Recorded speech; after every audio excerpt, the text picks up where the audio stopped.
Salam gaderly watandaşlar, salam mehribaan iyleşler, salam gelin gyzlar, Tuğçe hanım, Hayat hanım, sizem hoş geldiňiz. Hoş bulduk. Salam edeşler. Sizem hoş geldiniz. Hoş gördük. Geçen ildeşler. Hawa gaderly watandaşlar, bugün biz Türkmenistanyň gelejegi, biziň ählimiziň gelejegimiz, ýaşlar barada, talipler barada bir öz bilýänçi zatlarymyzy size gurrun bermekçi. Çünki Türkmenistanyň merkezi telewizionyasynda, ýa metbuatlaryna, sosial medialaryna türkmen ýaşlar barada hak hukugyny gözleýän, bilmeýän studentler barada hiç wagt hiç asan maglumat berilmeýär. Şol sebäpli biz şu 3 zenan bolup gelecek ýaşlarymyzyň, taliplerimizin kynçylyk çekýän yerlerini, kynçylyk çekýän ugurlaryny birazajyk jikme-jigirak gurrun bermek isleýäs. Şoň üçin hem gurrundeşligiň dowamyna sizi nähil soraglar gyzyklandyrýan bolsa, soraglaryňyzy berip bilersiňiz. Biz hem öz bildigimizden, ýetişdigimizden size jogap berip bileriz. Onda näme? Ine ýaňy ýakyna gelin gyzlar siz habaryňyz bardyr, hemmämizden bilýär. Türkmen taýlary Rossiýada ýanky haýsy ýadymy düşünok näme şäherniň ady şuwat. Şu ýerde Rostov mu?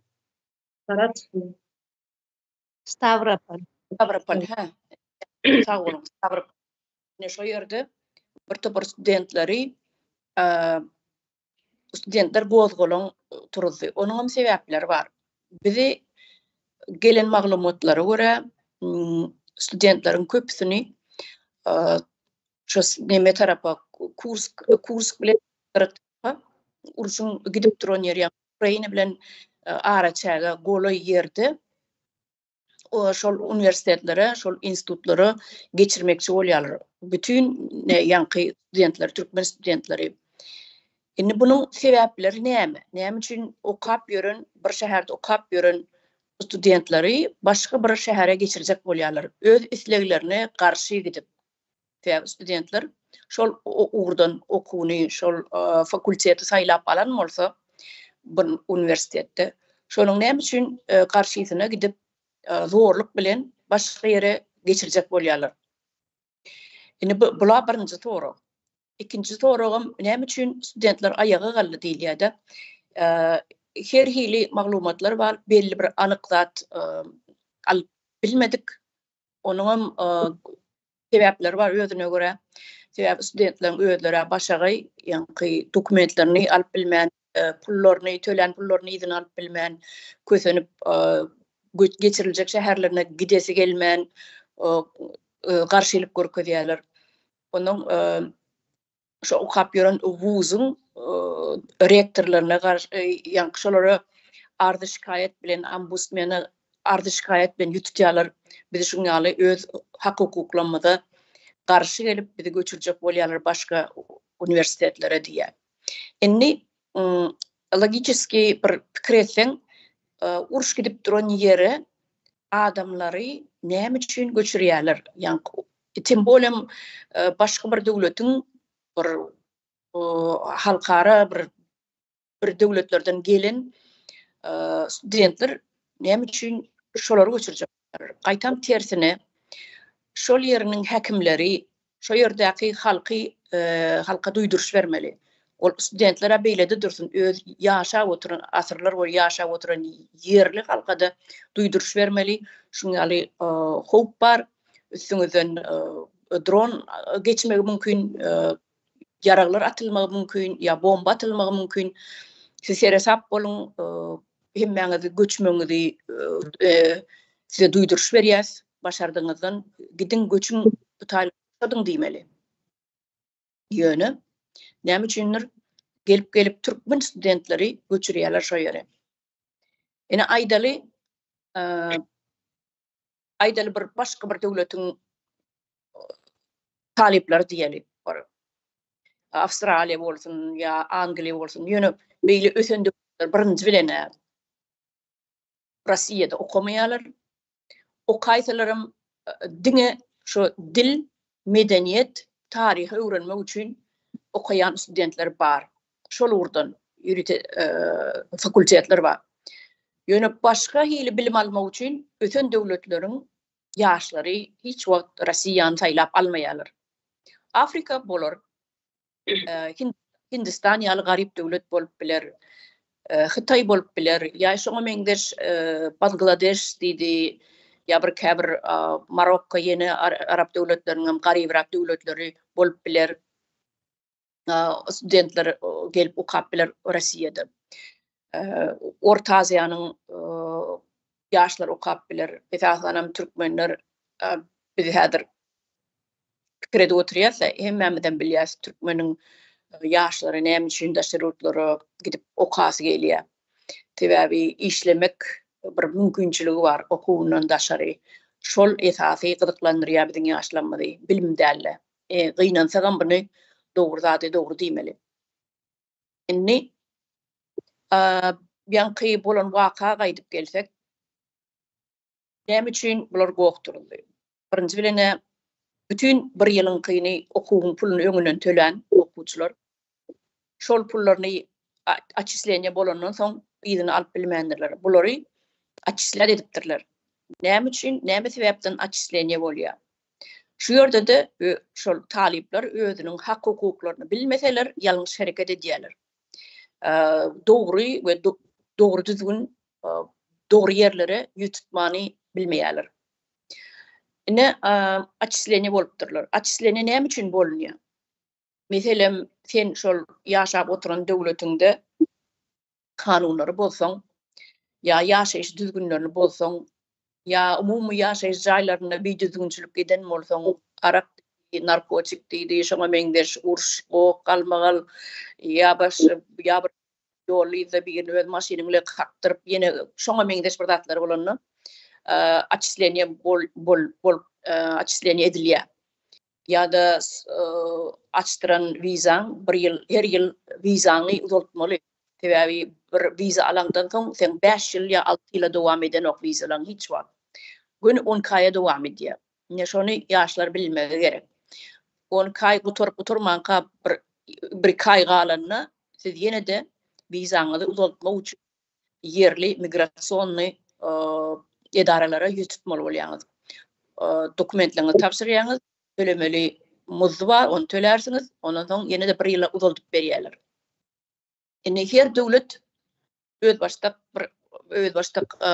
kanunlary bar studentler üçin, talipler üçin. Şol kanunlara göre biziň türkmen ýaşlanmadan hereket etmeli. Baran ýurdunda men bilmänlerin ýa meniň habarym ýok, hiç kim aýtmady, olar ýalzat ýöremeýär. Sen kanuny bozdunmy? Kanun talap edýär. Sen şonu ýerine ýetirmesen günäkär sen diýär. Şonuň üçin birazjyk okujak bolun. Ine meselem Türkmenistandan siz başga ýurda okumaga gitmek üçin adından bir 6 ay 8 ay öňünden dokument taýýarlap başlaýaňyz. Täze pasport almaly, zagran pasport. Oňa gider bir kaýyňyz. Ondan soň viza dokument ýygnamaly bor. Oňa gider ýene de bir 3 aýyňyz, 2 aýyňyz viza çykýança şolar ýaly. Gepiňiz gasy adından bir 6-8 ay wagtyňyz gider. Ya bilet alýançaňyz oňa gider. Şol aralykda siz köp zady öwrenip ýetişmeli. Şol barjak döwletiňiziň iň bolmanyny gürläp, şo dille gürläp bilmeýän bolsaňyz köçe dilini bir öwrenin 5-6 aýyň içinde. Bir salam helegi, aňyr bäri soramany ýene öwrenin. Şo yeňil dillerden köçe dili diýilýär-de, şolardan öwrenin iň bolmanyny bir gürleşip bilerňiz ýaly.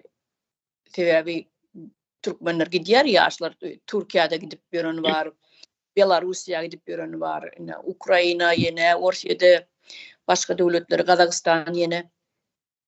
Rus dilini bilseňiz şo döwletlere ýeterlik.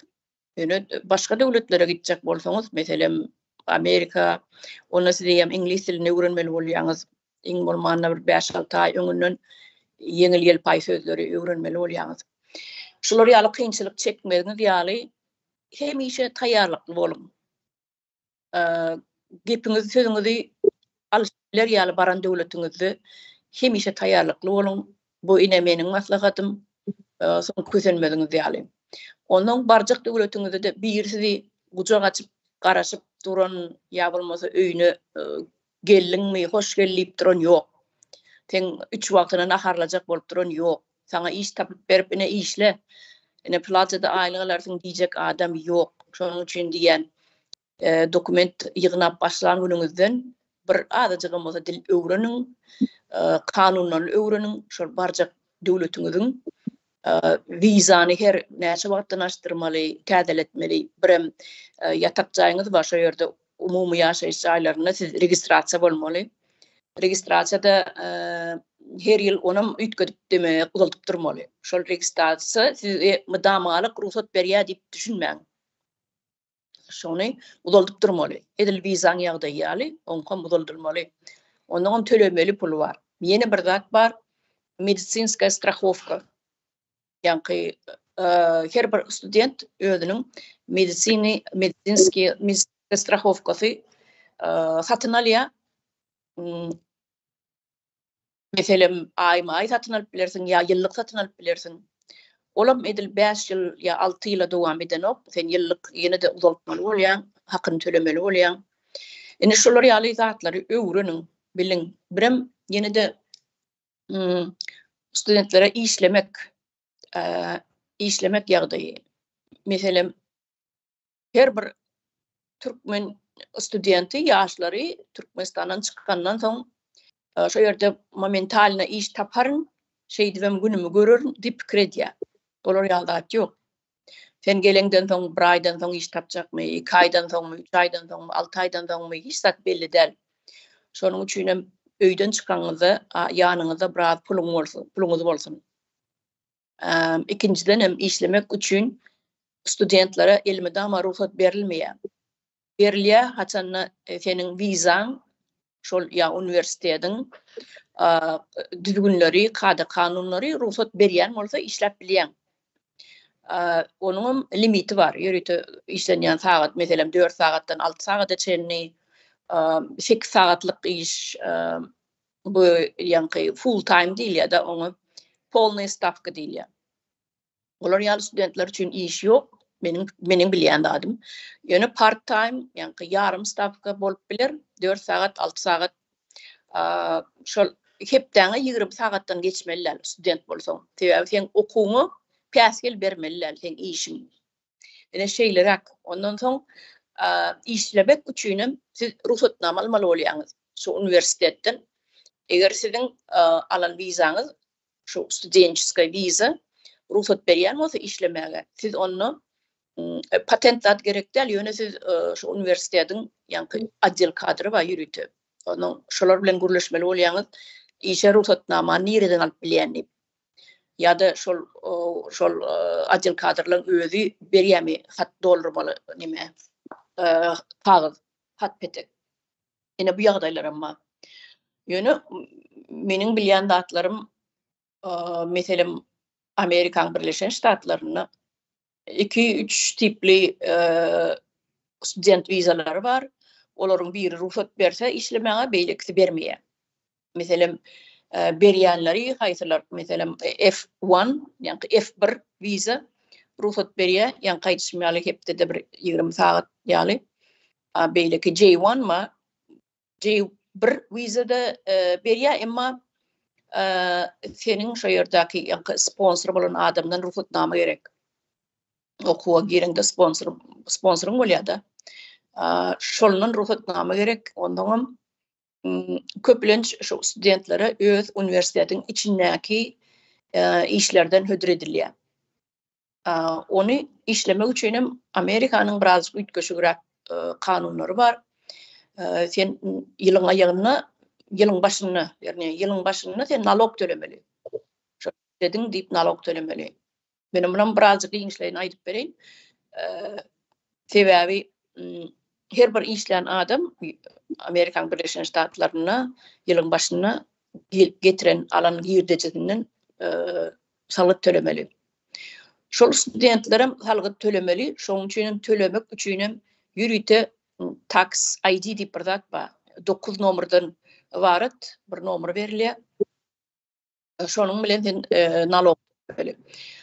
Ýöne ýylyň ýanky başyna tölen nalogyň senin girdeciğinden alan girdeciğin çykdaciğinden emerek bolsa adrak bolsa onda sen IRS ýanky nalog tölenýän edara we IRS diýilýär. Şol sana ýygyna gaýtaryp berýär. Şu padahodun naloglar we her aýda aýlyk alanda tutulup galýan padahodun naloglar we şolaryň hemmesini ýygyna gaýtaryp berýär student bolanyň üçin. Köplenç on ýaly tutulmaýaram. Sana $100 berilip goýýar, ýöne $100 sen berende de ýygyna gaýtaryp berýär, ýani $1000 ýaly, $500 ýaly sen eden girdeciğine göre gaýtaryp berýär. Ondan soň şol universitetiň öz içine talipler üçin işlemene, mesela bibliotekalar var, kafeteriyalar var, restoranlar var. Ýa-bolmasa şol okuwçy talip bir nauçny bilmi ilmi bir nime iş alyp barýan bolsa, bir laboratoriýalarda zatda işleýän bolsa, ana olar ýaly işlere hödürlenip bilýär. Ýöne köplenç şu учебный заведениýaň territoriýasyny taşlap gitmek urgat berilmeýär.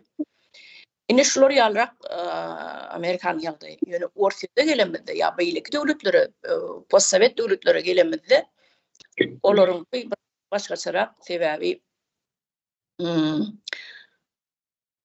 zat türkmenler pikir edýär, pul bilen ýapyp bilersiýär. Ne şu ýerde ýalňyş atlary bar. Sapagyna barman, okuwuna barman, ýetişmen, soňundan perezdavat edip bilmen, onuň pul bilen ýapjak bolýarlar, diplom alsak bolýar diýen düşünje bar kelelerini. Şol gaty diplom üçin 5 ýyllap ýaşap, ýene de bilimsiz ýygyna gidýärler Türkmenistana. Ine şu tarapy iň gynanýar ýani ýeri watandaşlar. Şu zatlar bolmaz ýaly ýanky studentiň okuwuny ziyan bermez ýaly ýarym stavka işlerde işläp bilersiňiz. Özüm şu universitetiň özü ruhsat berýär studentlere işlemene. Ine şular barada aýtjaktym, men soň ýene de sözümi dowam etdiren aýtma zatlary gatyken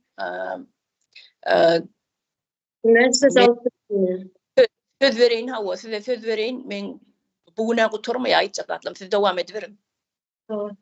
Ine şu başta aýdyp geçdiňiz studentlar diýdiňiz. Şu Orset'e giden studentler ne için haklarını aldırıp yiyor dediniz. Şimdi şunu yalıbır olarak çıkıyor. Türkmenistan'ın içinde yaşların özlerinde hakkı var mı? Öz yurtunda. Dışarı yurtta çıkarsa hak verilsin bunlara. Hawa sebäbi ine Türkmenistan'ın öz içinde de ya daşynda da şol hak hukuk her bir adamda bolşýaly studentlerde de bolýar. Sebäbi studentleriň işlemene hakkı bar. Türkmenistan içinde de şeýle bolmaly. Kanun şonu diýär. Daşary ýurtda bolsun, Türkmenistanyň içi bolsun, studente ýarym stavka işlemene ruhsat berilämeli.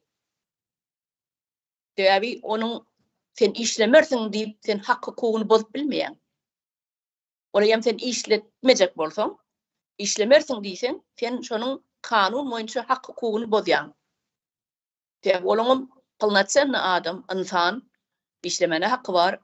Ýöne şol okuwuna ziyan ýetmedi ýaly ýarym stavka ýanky günne bir 4 sagat diýeli işläp biler. Şu ýerde bibliotekalar bardyr, kafeteriýasy bardyr öz içinde. Ya bir arasaçylyk işlerini etjek diýse laboratoriýaň içi daşy okuyan üniversitetine de bagly. Ene jogap şeýlere. Daşynan gelen üniversite, daşary ýurtdan gelen studentlerim öz yerli milleti, yerli studentleri bilen kanuny deňrek bolmaly. Olam işläp bilýär, bulam işläp bilýär. Şeýlere. ne işlemeli dediniz böyle kanunda var dediniz böyle hem ne dedik. Yani hazır şu Türkiye gelen student olup gelen, student viza bilen gelenlerin %70% berde işleyenler, iş için gelenler. Yine şurada hem de ulu bir sorak çıkıyor. Ne için student viza artırıp berye gelip işleyenler? Ne sebepten? Vay devlet olsa, kanunda yani hakları olsa bu studentler student olup gelip ne için berde işleyenler? Donduruyorlar okulunu dondurup berde işlemeye gelirler. Başkalasını bakıyorlar. Ne için? Bunun sebebini her bir yerden yören Türkmen bilýändir diýip düşünýän mene. Ana şunu sen öz soragyna özüň jogap berýäňde, näme üçin baý döwletiň studentleri işlemäge gelýär, okumaga gelen nokta diýen. Sebebi şolaryň ýaşaýan durmuşy, gündelik durmuşy talap edýän zady günüň geçirmek, bir akşam ara nahar ýemek, pulsuzlyk, açlyk, yeter yetmezlik. Baý döwlet Gazda nebitde 4-nji ýerde durýanam bolsa halky aç. Bunu beýdip öňe çykyp aýtmaň geregi ýok. Halk özü görüp ýöre aç bundan tapsa erti tapanok. Şonu öňe çykyp 4-nji ýerde biz diýmek gerek däl. Halk aç. Bunu men aýtmallar, ýa siz aýtmallar. Ol musurdan çörek ýygnap ýören çagalar olary görmeýän men bardyrydymy? Hemmeler görýändir. Musurdan çörek ýygnap ýören çagalar görýändir. Ya musurdan neme baklaşkada ýygnap şonu tapşyryp ya kagaz ýene kitap, jurnal ýygnap şonu tapşyryp çörek puly ýygnajak bolup ýören çagalary 8-10 ýaşly çagalary hemmemiz görýäs eýlemi? Bazarlarda taçka sürýän çagalary hemmemiz 8-10 bilni maýyrdyp ýam 10 ýaşda ýam maýryk çagalar ösüp bilen güýdük diýilýär. Biziň hemme zatdan habarymyz bar. Ýöne öňe çykyp tribuna çykyp biz 4-nji ýerde Nevit Gazda diýmek utanç. Bu bir öz-özüni ýere pylçap urdy şo taýda, şol adam diýen adam. Onu gözüge oçuruk edip näme üçin şonu diýdim men şoňa henidem jogap tapamok. Näme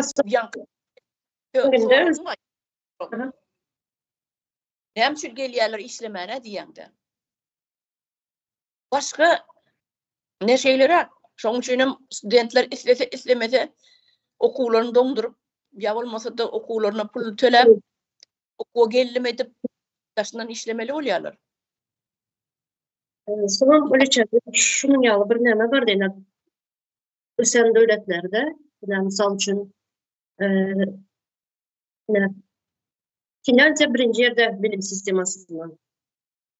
Şu ýerde şunun ýaly ýurtlarda yaşları keşfediyorlar. Türklerde keşfediyor, Türkmencesini bilemiyor.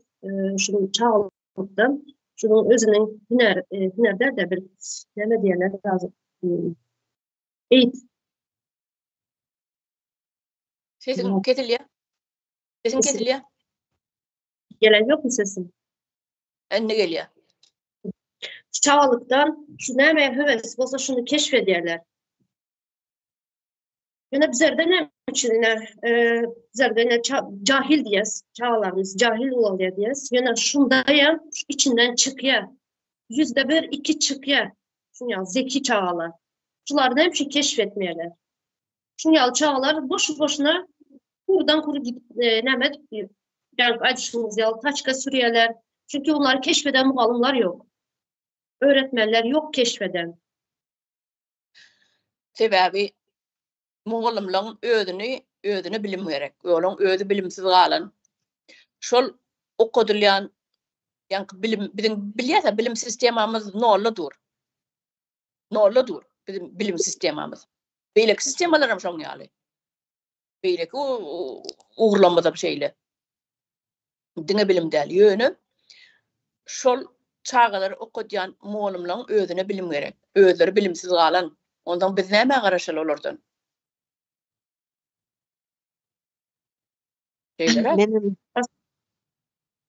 Benim cevap veren şuna. Ene şu bir ýurdun ýaşlary nemäniň bir ýurdun geljegidir. Geljegini nähil diýen döwlet şunu göz öňüne tutmagy gerek. Bir döwlet bolýan bolsa, döwletiň dowamlylygyny saglayan zat, ine saglayan bir neme şu ýaşlardyr. Ýaşlar meniň dowamlylygyny saglaýar we bugün ine neme ýurtlar, hakyky ösüp barýan ýurtlar, hani dogrudan bir döwlet bolan döwletler özüniň ýaşlaryna, özüniň geljegine, ýaşlar geljegi täräbi gatyly nemetýändirler, üns berýändirler. Munyň üçin munyň üçin nemetýändirler, investisiýalar ýatyrýandyrlar bilime. Neme gaty kän pul çykarýandyrlar. Ene Skandinaw döwletler gaty kän pul çykarýandyrlar. Neme şu nemeleri öz geljegini akylly, kompetentni, başarjan döwleti ertir öňe ekder ýana edip ýetişdirer ýanak şolara neme döretýär, şertler döretýär. Şolar özünü potensialini açıp bilmesi üçün döwlet şert döredamaly bulara. Sebäbi bu döwletiň dowamlygyny saglaýar. Emma eger şertler döredilmeýän bolsa, mesela mine biziň ýurtda, ine Türkmenistanda hiçbir şertler biziň ýaşlar üçin döredilýän däldir. Bugün acı gerçek ki biziň ýaşlar daşary ýurda çykýandyrlar. Näme üçin çykýarlar? Okuwyň bahanasy bilen işlemek üçin çykýandyrlar. Näme üçin? Sebäbine biz geldik birinji pokoleniýa ogamy. İşledik gitdik. Indi biziň çağalanmaz gelip gulçuluk edip oturýarlar. Indi bu pokoleniýa, häzirki pokoleniýa, indi olar daşary ýurda çykyp gulçuluk etýärler. Näme üçin çykyp işlemek zorundalar? Ýa-da galyn maşgalasyny aýakda tutmak üçin. Ene şunýanak agyr ýük biziň ýaşlarymyzyň gerdenine, daşary ýurda çykan gerdenine ýüklenen bir agyr ýük bar. Ve daşary ýurtda bir okumak üçin men özüm çağa okutyp gördüm. Rossiýada da okutyp gördüm, Türkiýede da okutyp gördüm. Bir çağany okutmak üçin onuň şertlerini döretmeli. Bir çağa hem okap hem işläp bilmeýär. Bugün daşary ýurtda hem daşary ýurda çykan okuçylar üçin döwlet hiç saglanyga. Häle-de ine uruş bolup duran ýerde Rossiýa. Sen nähili uruş bolup duran ýere sen geljegin bolan ýaşlary ne dip iýerip bilersiň sen o ýere? Bu bil kastlayın ihanettir we öz geljegiňe, öz dowamlygyňa. Ne dip bir döwlet uruş bolup duran ýerine sen dinamik ýaşlaryňy ne dip iýerip bilersiň? Şu enatası şular hökümet şularyň öňüne böwet bolmaly. Häzir uruş enata bolýa, enata diýýät welin. Bu ýaşlar döwletiň geljegini saglajaga, ertir döwletiň dowamlygyny saglajak bu enatalara bırakmaly da. Döwlet esasy aladasyn döwlet etmelimi. Bar bolsa döwlet eger. Şeýle birdatlar daşary ýurda bugün çykýarlar. Birinjiden Rossiýa sanksiýa bar. Sen pul geçirip bilen ok o ýere hiç kim. Ve İslam pulun geçirip bilen ok. Diýeli enatasynda pul var. Peýdasy näme? Çağasyna pul geçirip bilen ok. Iň uly problemalar şu wagt enatalan problemalar pul geçirip bilmeýärler. Ene biziň ýurduň içinde bankowski sistema ýok-a. Yatıp garawallayan banklarda. Ağzı burnundan getirýär. Ene her daşary ýurtda okan enataň soran bank iň uly problemasy bankdyr. Ağzı burnundan ganyň gelýändir. 1 manat pul geçirjek bolsaň. Bir ikinci Russiýada şeýle bir hiç bir uslowiýa ýok. Russiýada mesela git taxta bitip asyp ýatyr opşitlary. Hiç bir uslowiýa ýok. Bular mecbur gitmeli, ağaç ölmeli däl olar. Gitýärler. Ol okuw diýen zat ýok, bulan kellesinde okuw ýok. Ağaçyň kellesine okuw elýärmi? Birinji öz garnyň doýurmaly, ondan soň seniň agyryňda enataň bask edip dursaňa puly ber. Şoňa bagly, ýurduň içem daşardan gelýän pula bagly. Aynı şekilde de Türkiye'de şeýle. Yani Türkiye'de biraz okullarda nemelik var. Neme? Sen hani bir okumasan sana bir diplom berenak Russiýan känak. okumasan, ol nemeni saglamasan, o bağlı saglamasan, bir şekilde bir hareket edip aç nemeni işletmejek bolsaň, sana diplom berenak. Türkiye ýene de bu konuda biraz bilgini berýändir, ýöne berde doňdurýandyrlar, doňdurup işleýändirler. Sebebi hem okap hem işlep mümkin de. Ine şul ondan soňra Russiýadan alýarlar, o diplomy satyn alýarlar, pul berýärler, alýarlar.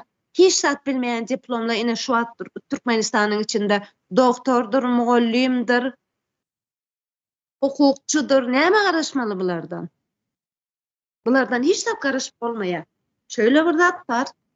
Ine diýdik, döwletiň dowamlygyny saglaýar. Ine bütün dünýäde bir indeks bardyr.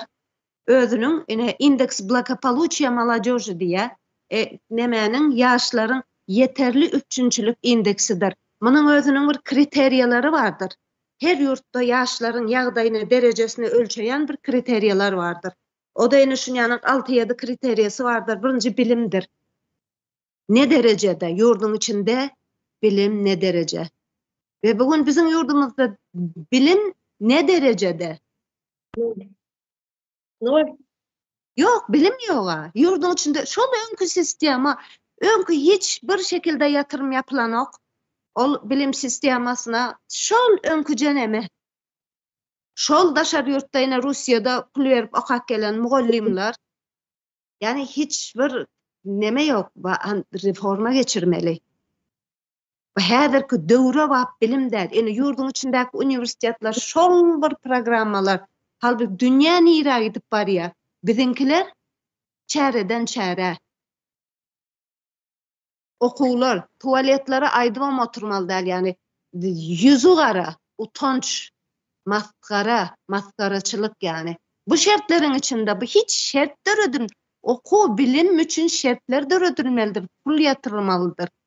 Var mı bu? Yok, şertem yok, pulam yatırılan yok. Bu artık bilim önküne bizim döwrümizde okujak dip gaty nemet ýadyk bilýänsiňiz.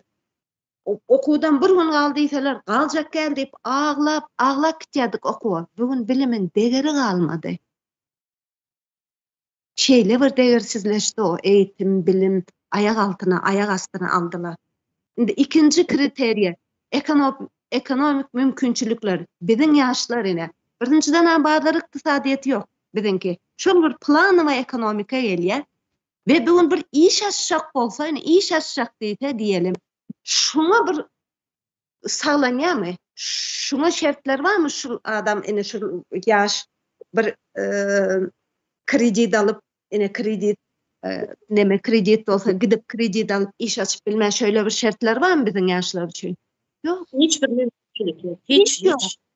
İş yok. Üçüncü kriteriýa saglyk.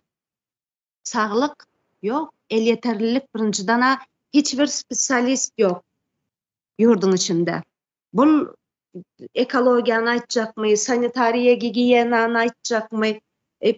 Saglyk umuman insanlaryň artık adamlaryň ýaşama süresi 45 ýaşa geldi.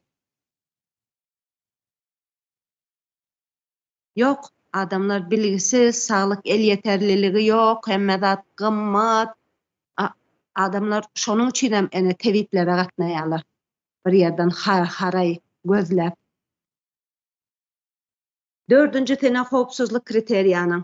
Howpsuzlyk biziň ýaşlarymyzyň howpsuzlygy üçin edilýärmi ýurdun içinde? Hak hukuklary goralýarmy? Ýa-da meselem narkomaniýadan, alkoholdan, alkogolizmden goralýarmy biziň ýaşlar? Ýok, baralgin diýen bela bar, ýene bir topar neme ol psihotropny nemeler var. Onları kesip ýörler. Veneriçiski kesellerden goranmak üçin bilgi berilýärmi bu ýaşlara? Konsultasiýa berilýärmi? Öwredilýärmi? Ýok.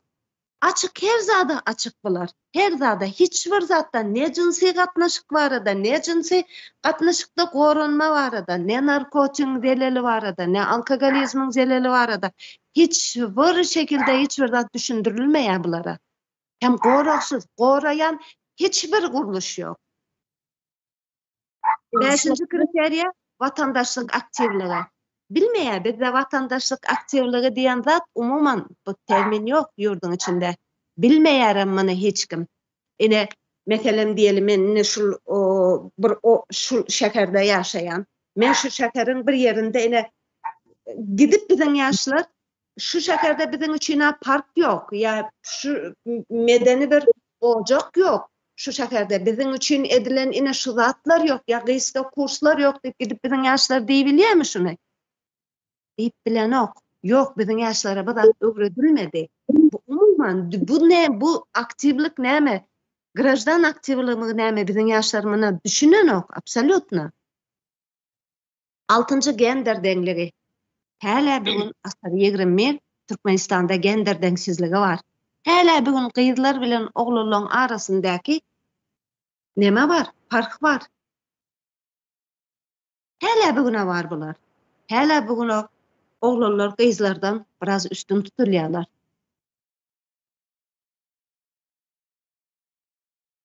Aslında Yedincisi kriteriýamyz kommunikasiýa, internete ulaşım.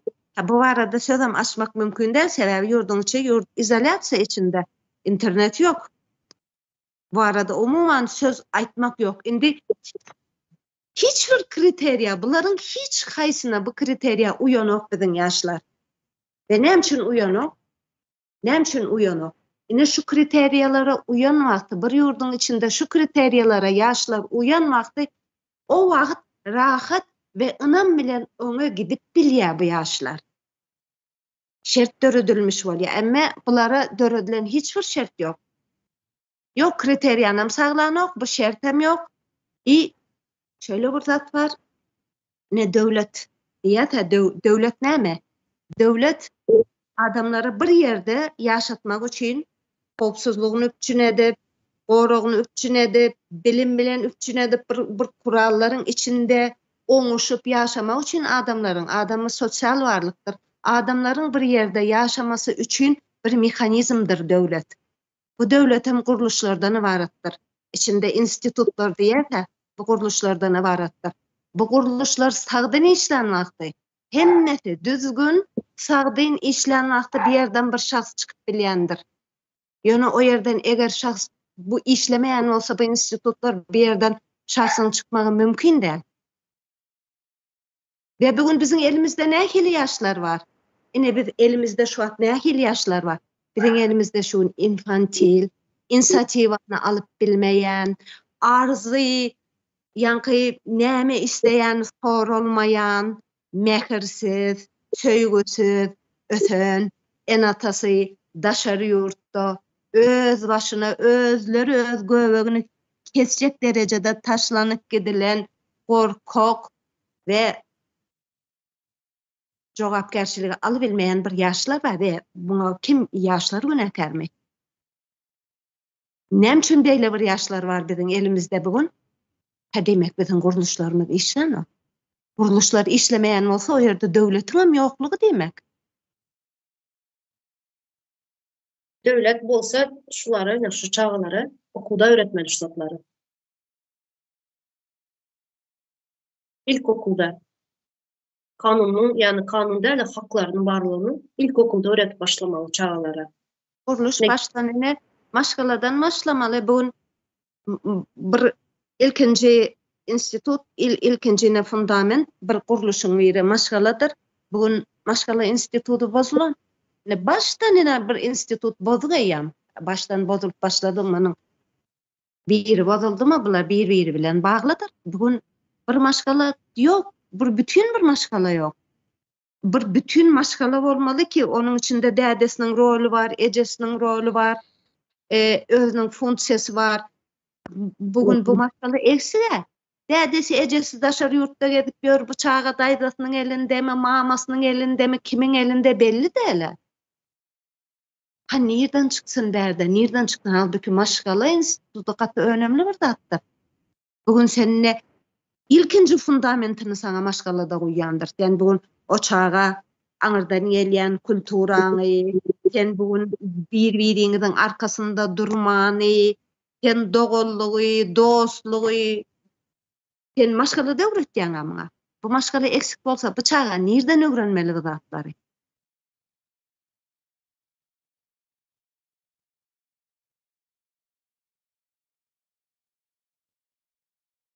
Şurada yana internet hakkında ayıp geçtiğinizde şurada Türkmenistan Konstitusiyasının 16. maddesinde devlet ılımın, texnikanın ve texnologiyanın ösüşüne yardım eder. Şeýle hem bu uğurlarda halkara hyzmatdaşlygyny goldaýar. Devletin ılımı, texniki, siyasaty cemiyetin her bir adamın bäxtlerine ýöredýär. Devlet ılımın ve texnikanın gazananlarının önümçülüğe ornaştırmağına yardım eder. Yine şuradayına. Sesim gelir mi? Devlet ılımın, texnikanın ve texnologiyaların ösüşüne yardım eder diye. Ne hazırına yana şurada Hayat Hanım 7. nemesini okap geçti. İnternet hakkında ayıp geçti. Hani şu bizlerin yaşlarımız hazır emeli an dövrü, internet dövrü. Şimdi bizlerin yaşlarımız az neçel izde kaldışları. En azından 100 yıl, 150 yıl iza ittirildi. Şuun bugün ne var? Bugün yurdun içinden bizden diýerler uçeçke umov akıllar akıp barýar diýer, başka yurtlara yurttan kaçıp barýar. Men maňa akıl diýjek bizim yaşları cahil bıraktılar, bilimsiz bıraktılar, akıl yok yöne dinamik yaşlar akıp barýar yurdun içinden. Yurdun içinden dinamik yaşlar akıp bilýär ve bugün neme vardır, devlet kuruluşu vardır, parlament deyip, halk maslahatı mı, meclis mi değil bizde. Bugün yaşlar yurdun bir geljegi dowamlylygy. Ya bugün siz yine parlamentteki otururlar. Teredin dowamlylygy, yurdun dowamlylygy daşara akıp gidip barýar. Siz bugün parlamentin içinde yatıp, uklap, yatıp bu meseleni gündeme getirip gece gündüz bunun üstünde oturmalı, işlemelisin. Nirdesiz? Bar olsa şu kuruluş, nirdesiz? Bugün yurdun dowamlylygy yok, yurdun geljegi yok, daşara akıp gidip barýar ve siz nirede? Bu ne için gündeme çıkan o? Sizi kızıklandıran okmu yurdun geljegi? Ya bir devletin en esas temeli, fundamenti bu yaşları olmalı, yaşları. Şu yaşları olmasa senin dowamlygyň ýok. Siz näme için bu esas problema gündeme gelen o? Näme için gelen o? Yok sebebi. Yok. Näçe yaşlılar var? Hiçbir yerde statistika yok. Nirde Türkmenistan, nirde o kuruluş nirede? Näme için statistika yok? Näme için beren yok statistikany? Beren yok. Sebebi bu kuruluş yok. Sebebi devlet yok. Sebebi bir rejim var. Bu rejim bizim başımıza getirip Berdi Muhammedovları getirip koyun. O kadar. Bir rejim var. Avtoritarny bir rejim var. Hiç hili kuruluşam yok. Devletem yok. Bir rejim var. Ve biz bugün koloniya. Rejim koloniyası. Türkmenistan gözgünü katastrofa diye. Nem için? Çünkü yine misal için 3 nesil hazır bize gidiyor hazır. Hazırki döwre ayak uydurma mümkünçiliği yok Türkmenistan'da. Nem içinde de teknolojiya yok. Teknolojiya, internet düýbünden yok.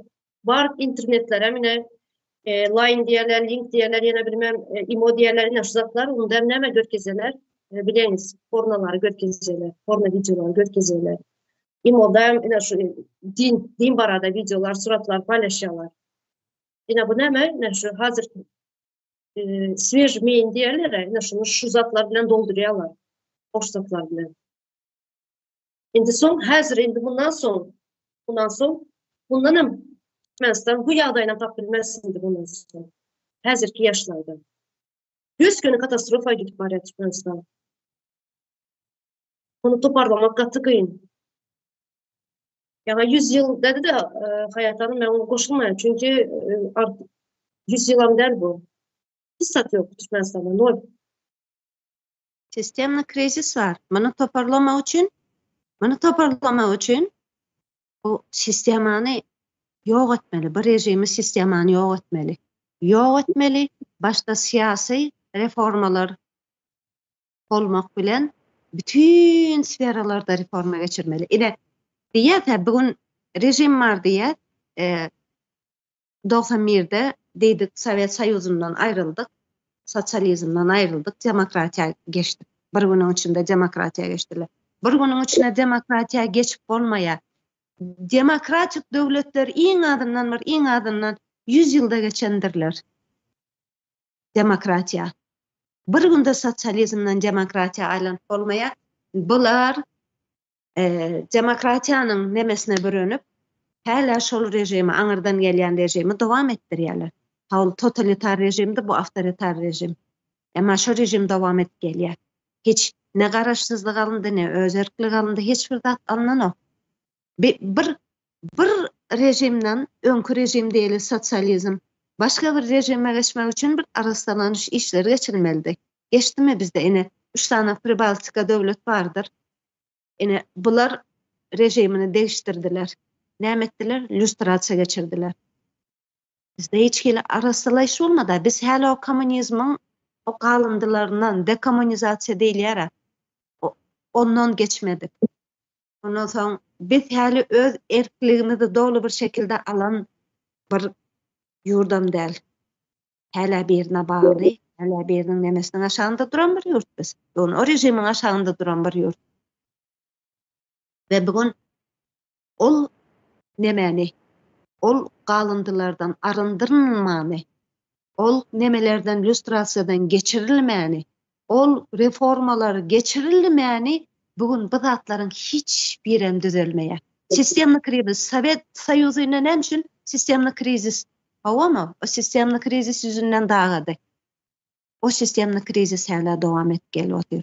O sistemli krizis, o sistemany değiştirmeden sadece bir lokalny o ýerden bir ýerden lokal değiştirmek bilen bolýan zat däl. Bunu tutuşlaryny değiştirmeli. Ve bugün ne şunýan zatlar şeýle diýetimeli. Ene awtoritarny rejim var şu an. Totalitarny awtoritarny rejim var. Näme üçin millet örgütlenip bilen zok, näme üçin ýaşlarymyz örgütlenip bilen zok, näme üçin bu bolýan haksızlyga ayaga galyp bilen zok. Awtoritarny rejimler şöyle bir rejimlerdir. Totalitar bilen awtoritaryň arasynda şöyle bir fark vardır.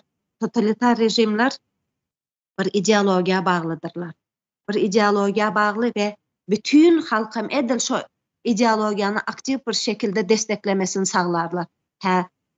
O ideologiýany desteklemeden hawa repressiýalar bardyr. Ýöne aktiv bir şekilde depolarizasiýa diýerler. Totalitar rejimlerde depolarizasiýa bardyr. Yani halk bölünýän däldir. Halk bir şekilde aktiv bir şekilde şol bir ideologiýany desteklemelidir. Indi awtoritarny rejim bardyr. Awtoritarny rejimde onyanak totalny bir kontrol ýokdur. Yani diýerler ene siyasata goşulma diýip. Siyasata goşulmasaň boldy. Ve şöyle bir zat vardır, polarizasiýa vardır. Adamların arasında bir-birine düşürürler adamları. Razdeляй властвуй diýip bardyr ruslarda. Edir şonýana. Ine bugün äri aýaly bilen oňşan däldir. Onuň arasında konflikt bardyr. En ata bilen çağalaryň arasında konflikt bardyr. Senkiler, meninkiler ya da bu dine uyollar ya bu dine uyollar. Ýöne sürekli bir milleti bir-birine düşürülip goýulan, bir-biri bilen agzaly etdirilip goýulan bir durum bardyr ortada. Şonuň üçin bugün bir-birine düşürülen soň adamlaryna ayaga galyp bilenak, özüniň duşmany kim, dosty kim bilip bilenak. Bir-birimiz hem ilk gelip görsüne bugün. Ene şöyle bir zat bar, ne şuň Milli Halas Etjik Komiteti bardyr. Milli Halas Etjik Komitetiň gadyryny bilen adam ýokdur. Gadyryny hiç bilýän däldirler. Sebebi ýalňyşmasam Atatürk'den soň Türki milletlerde Milli Halas Etjik Komiteti guran başga bir komitet ýokmu diýen. Bir bizim halk tarapyndan guruldy, bir Atatürk tarapyndan näme gurulupdy? Kurtuluş Komiteti, Milli Kurtuluş Komiteti gurulupdy. Ve bugün Milli Halas Etjik Komiteti näme üçin guruldy? Näme üçin guruldy? Bir ideologiýasy bar. Bu da täze Türkmenistan'da. Bugün biziň etmeli işimiz halk bolup. Ol ideologiýanyň, o täze Türkmenistan ideologiýanyň daşynda toplanmakdyr. Biziň bir çäremiz ol ideologiýanyň daşynda toplanmak adamlar. Muňa şuňa diýende polisiýalar bardyr. Awamy. ene daşary ýurtlarda bizim ýaşlarymyzyň, bizim vatandaşlaryň hakyny, hukugyny goramak bilen görevlendirilen konsullar, pasollar vardır, ministrler vardır. Men bulara da ýüzlenýän bugün. Ine bir rejimdir başyňyzdaki. Bir gün ertir rejim islemez Berdimuhamedowlary aýrar, başga birini goýar we sizi dron ýeriňizde ýok edip bilerler. Sebebi çok yok. Çünkü yani hiç kemene. Bu rejim ýok etýäsiň, hiç aýtaňyz pensiýa gidip ýa aktyklaryňyz bilen oýnama sizin şansınız yok. Sizin diňe iň azyndan ine häzirden nemäňizi bilip, eden günäňizi bilip, häzirden iň bolmanda halkyň garşysynda işlemen, erti bir gün günäňiz bolsa da hukuk boýunça jazalandyrylmaňyz üçin. Tamam. Şimdi şurada yine başta studentlara gelelim. Ben Türkiye'nin siyasetine koşulmak istemeye yine hazır bir neçe günden beri görüp yürüyoruz da şu halkı studentlar ayaklandırdı. Studentlar başladı şu ayaklanmaya. Aslında bir devrimi studentlar başladı ya. Başlamalı. Çünkü haklarını biliyorlar. Anayasa hakkımız var der. Orta yani köçeye çıktılar. Yine bizlerkiler kıynansa. Öz yurtunda haklarını bilmeyenler. Ne misal için kımmat institutlar var Türkmenistan'ın içinde. Yine katı kımmat bakaları. Bir hukuk mu bir tip okuyacak olsam 80 bin, 100 bin dolar. Kimin gücü yetiyor? Aylıka işleyen en atanın gücü yetiyormuş zatlara. Gücü yetmiyor. Verden hemen böyle birinin hakkına girip sen okula giriyor. Bilimi var çağa olsam okula girip bilmeye. Çünkü enesinin atasının pulu yok. Yine okul olmasa, bilimi olmasa şu çağa enesinin atasının pulu bilen okula giriyor. Sonra ne bu çıkıyor sonunda? Çereden çereye qoğulayalar. Yine hakkının varlığını bilmeden, konstitusiyanın əməliyini bilmeden hukuk tarayalar. Eline bir katı kağız alayalar. Yine son hazırki ne yağdaydı. Adamlar ölüp dur. Hakkı, hukuksuz yani kanunu bir kanun yağdayla türmeler de olur. Adamlar türmede yatır. Çünkü kanunu elinden almam. Bir kanun yatan için yani hukuk okuyalar yine aslında hiçbir bilim almayalar.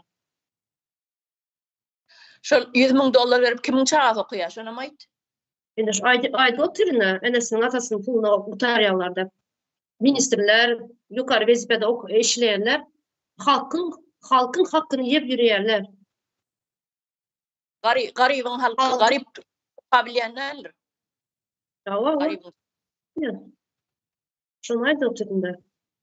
Yine son çereden çereye koyuyorlar. Yine son ne mi oluyor? Eline kat kağız alıp Türkmenistan'da. Ne için? Şu Türkmenistan'da kımmat bakalı institutlar var diye, binaları kımmat bakalı diyenler.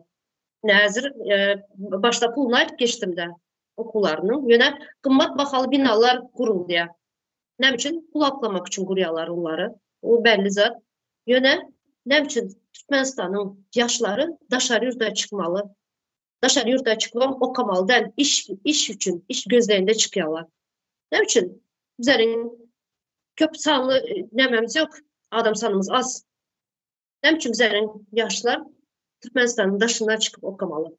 Özümüzde şunyalı, gımmat bakalı, binalı okuyucularımız var o vakti. Okullarımız var o vakti. Ne için çıkmalı daşlar, yaşlar?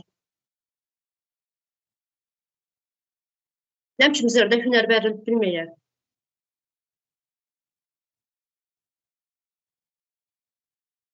Doğru. Eme yankı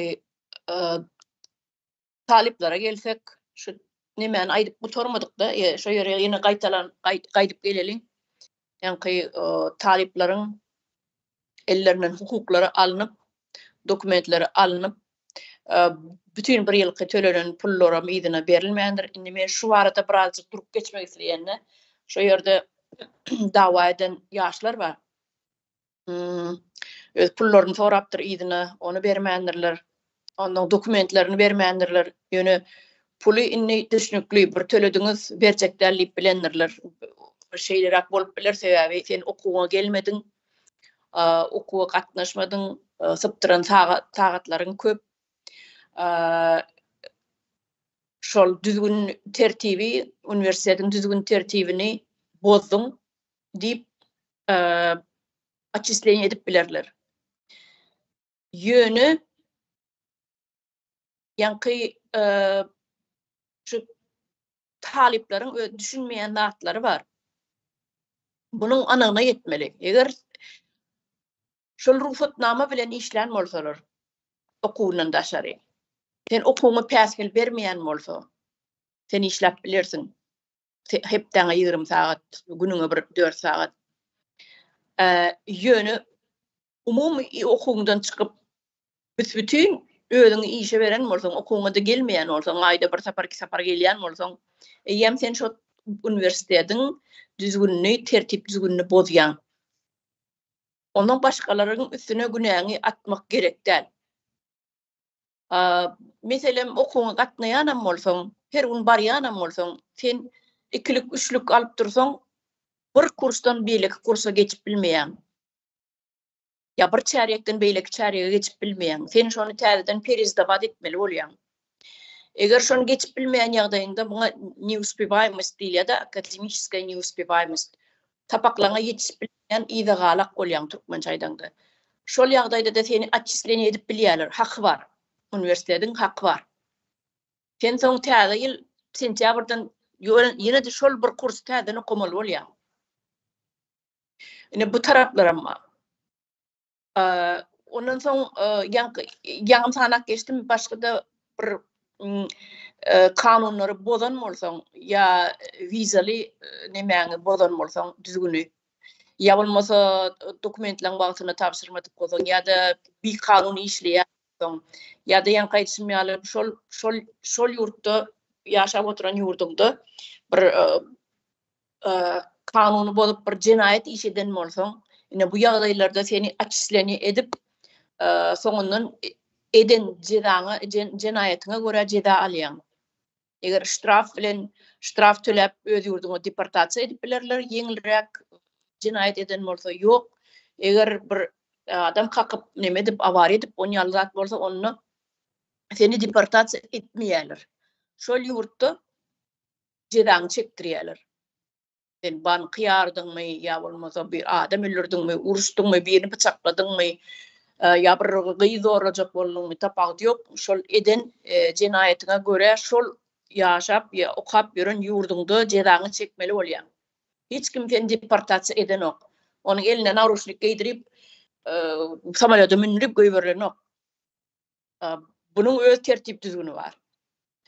Şolar ýaly studentler suda çekilýän wagtyna okuwundan bir çykar, hiç ýyl töle pul ýygyny almaz, dokumentlerem berilmez, suda geçirilýär, hemme dokumentler, hem pasporty bar bolsa, şahadatnamasy eýlesi bolsa, suda geçirilýär, şo ýerde de ýanky garalawçy wagt neme diýilýär, prokuror.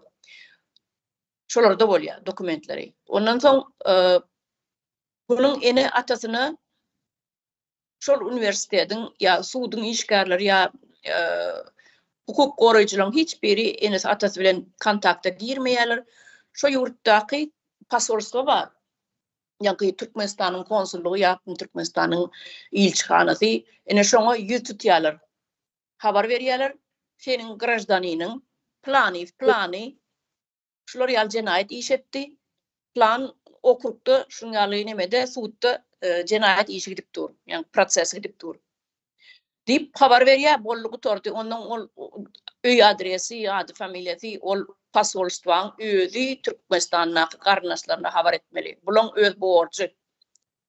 Emma biziň bilişimiz boýunça Türkmenistanyň ilçihanalarynyň, islenik ýurtdaky ilçihanalarynyň hiç birem öz funksiýasyny ýerine ýetiren ok. Onu biz bilýäris. Şeýlem. Inni şu yerde Tamam. şu çağ yankı cinayet işi ödü günahkar bolup durma bolmandır mı uçasnik mi ödemi ya içkili yağdayda mı näme edipdir näme kanun bolupdur olayam ikinci stepen ikinci bir näme derejedäki zat yönü şol oglun bolsun gyz bolsun ýeki özi galya böyle ykbal bilen bir galya tabi pasolstvo içhana diýen zat senin öz grajdanlarynyň öz watandaşlarynyň arkasynda durýan idara däl. Bunu aýtmaly hemmeler bilmeli şunu. Hiç wagt öz ilçhanalaryňyzy bil baglamaň. Olar hiç zat eden ok siz üçin. Şonu aýdaýyn edim birim. Ýanky birim studentleriň ýanky kanuny düzgüni bozýan nemelerini tanap geçmek istedim. Okuwa yetişmediligi üçin açıklan edilip berilýär. Ya migrasyonly bir düzgünnamalary ýerine getirmesen, wagtynda wizaň uzatmasan, seni açıklan edip bilýärler, okuwdan çykaryp bilýärler. Ya da studentin özü men okujak dälip özü ardaýasa onu açıklan edip bilýärler. Ondan okuw düzgünnamasy ýanky ustawlary bar, okuw учебный заведение ýanky okuw jaýynyň öz ustawlary bar, öz düzgünnama disiplinalary bar. Ondan soň meselem gok etmek bolanok, umumy ýaşaýyny ýaşaýan bolsaň ýa aýdym sazy güýçlü oýnatyp bilen okuşyň ýa özüniň demeleri bar, normalary bar. Ondan soň olaryňa ruhsat etseň, bolsaň, onda seni açylan edip bilýärler. Ya da şol ýurduň kanuny bolsaň, ene şular ýagdaýlarda ya pulunu tölemesen, okuwyň pulunu wagtyna tölemesen, şonuň öz ýagdaýlary bar, şonu siz bilmeli. Studentlere degişli. Şonu siz bilmeli, öwrenmeli. İşleýän bolsaň ruhsatnamaňy uzatmaly her ýyl. Ene şular ýaly düzgünlerini bir jaý edeňizde siz özüňiziň ýanky ýagdaýyňyzy, durmuş ýagdaýyňyzy ýeňilleşdirýäňiz. Şu zatlary bir jaý etjek bolmaly. Ýöne ene meniň kursdaşlarym planam işläp ber, planam edip ber, menem bir essem bolýandyr diýip bar edip bermeliler. Ýanky içmal öňünden gelmäkäňiz şo barjak ýurduň birazjyk kanuny düzgün tertiplerini öwrenin. Dokument ýagdaýlaryňyzda gaty jür boluň. Hiç bir dokumentleriňiziň syrowy geçmesin. Şu zatlar bir aýdaýyn edim neme? O studentler üçin. Közi kim aljak? Soraklara geçelim, bir saati geçti. Sorak var mıysa soraklara geçsek oldulardı.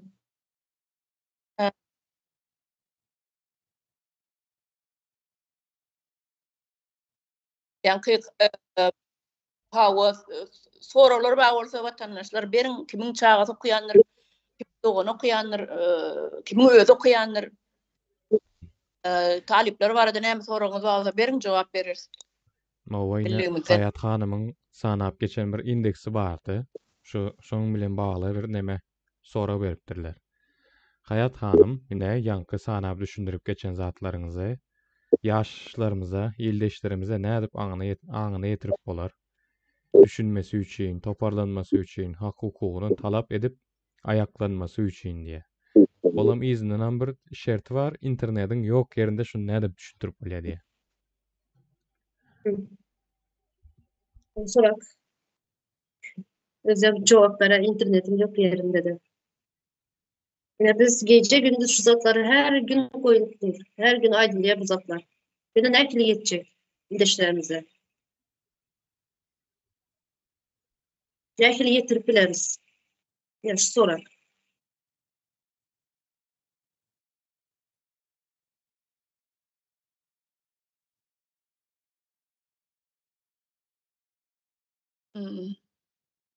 Hayat hanım yok ýaly. Anany tuýça sen özüň jogap beräý. Ben ne aytdım hazır internetin yok yerinde nekli edip beripbileriz. Ben hem şu sorak koydum. Çünkü Türkmenistan ýagdaýynda bilýäňiz az internetin ýoklugyny. Ýöne biz ene gece gündüz aýdyp durýarys zatlary. Beni nekli ýetip bileriz.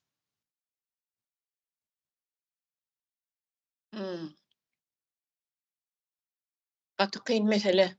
Evet. Gaty kyn mesele. Bu internetin ýoklugy gaty bir ulu bir jenayet. Tamam, ulu cenayet hem de.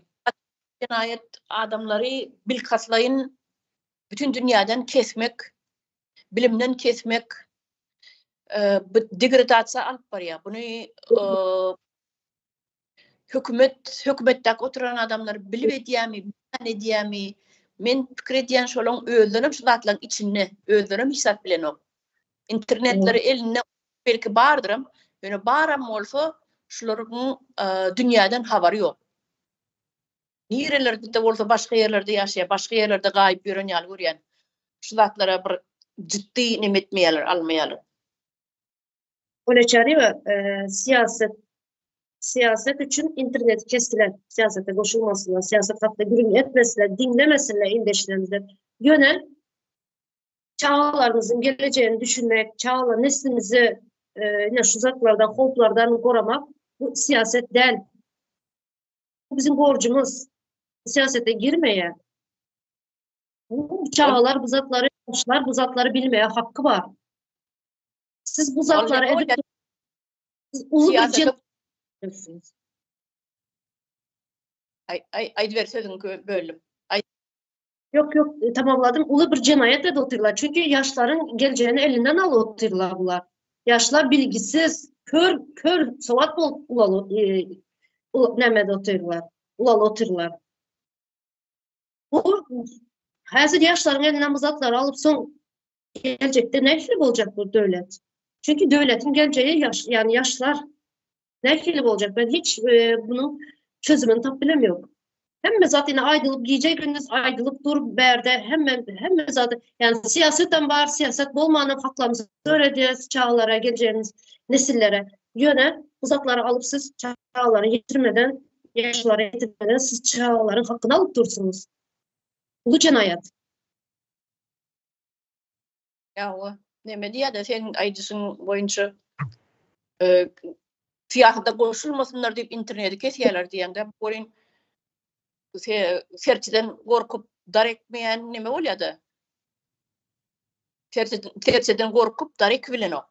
Şu manyny berýärdi.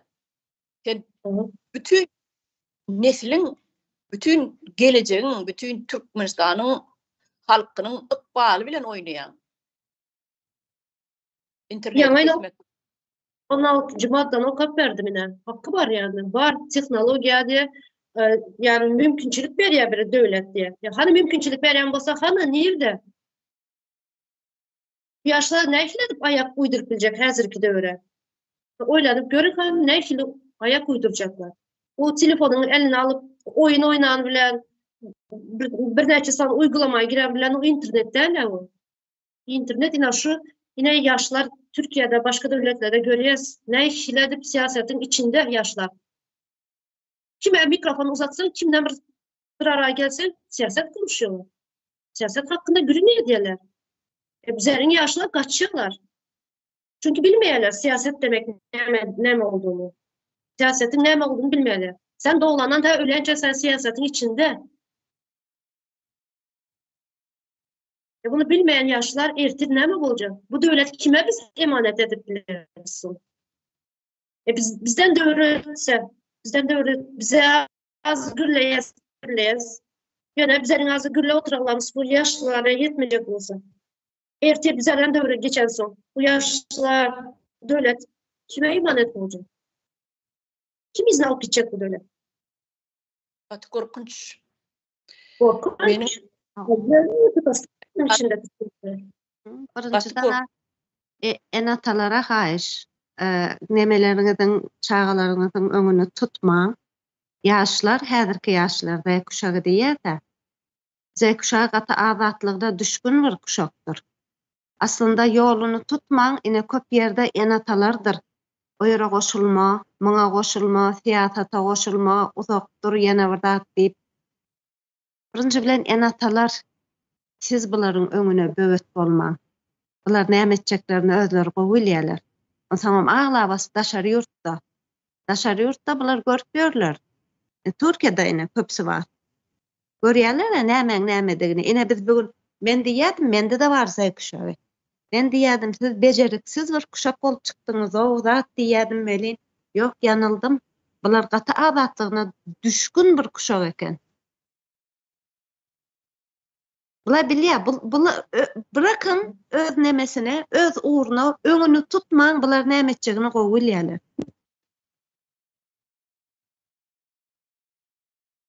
Böbek bolýar var ýöne. Evet olma, o son internetine Korkutdular. 40 yaşlar daşarda internetine bizim programmalarımızı görýänsiňiz. Birinji bilen men ýangyja aýdyp geçdim. Ene bir sanak ideologiya bar. Täze Türkmenistan, täze Türkmenistan. Biz üçin, ýaşlar üçin. Ýaşlar üçin ine kineme Atatürk diýär, istikbal gençleriňdir diýär. Milli Halaset Komitetde diýär ki, gelecek ýaşlaryňkydyr. Täze Türkmenistan ýaşlar üçin siz dowamyny saglamaly. Gelin ine şu ideologiýanyň daşyna toplanyň. Like koyun birinji bilen. Ine bizim gepleşiklerimiz vardır. Birinji bilen like koyun. Ine şu ýerde zaten programmalarda berýär näme-nämedigini. Düşündirýär, gyzyklanyň, internet ýurdunyň içinde bir şekilde ýene girip bolýar. VPN bilen girýändirler, zat etýändirler. Başga döwletlerde, ine başga döwletlerde nähili ýaşaýarlar. Ýaşlar nähili ýaşaýar. Ýoş girip öwrenip bermeli, ondan soň deňeşdirmeli. Daş döwründe ýaşaýan owaňda näme ýok? Indi bu grajdanlygy bir günde öwrenip bolmaýar ýöne.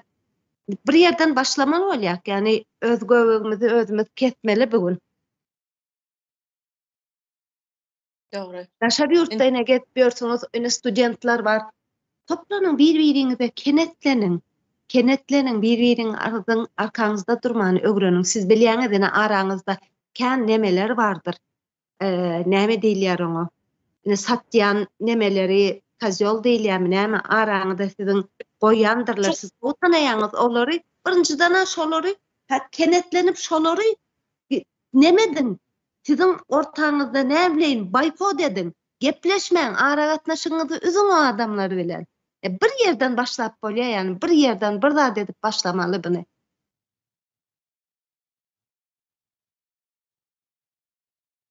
Dogry. Ana birine haksızlyk ine Stavropolda öwrenjilerini Stavropolda. Hawa meni Stavropolda näme etdiler? Menne şu ýerden sag bolsun aýdasym gelýär. Şol Stavropoldaky okuçylar ine Z kuşagyň sesini ýerden çykyp ogrady. Ine sesiň siziň sesiňiz Z kuşagy ýerden Stavropoldan çykyp başlady. Ine bugün ýaşlar näme etmeli? Ine şunu destekläp bütünne platforma eliňizde. Elimizde platforma. Her kimiň elinde telefon var. Telefonda, internette destekläp bilerdiňiz bolary. Hawa. Siz bir güýçdiňiz ýaşlar. Bir adam, iki adam. Bugün bizim güýjümizi hiç zat edip bilmeýäňizi, zawuçyny biz pomoşnys diýe.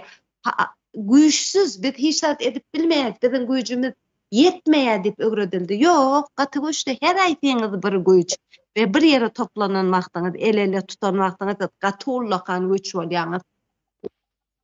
Ine täze Türkmenistan. Gelin kenetleşin şuň daşyna. Biriň daş.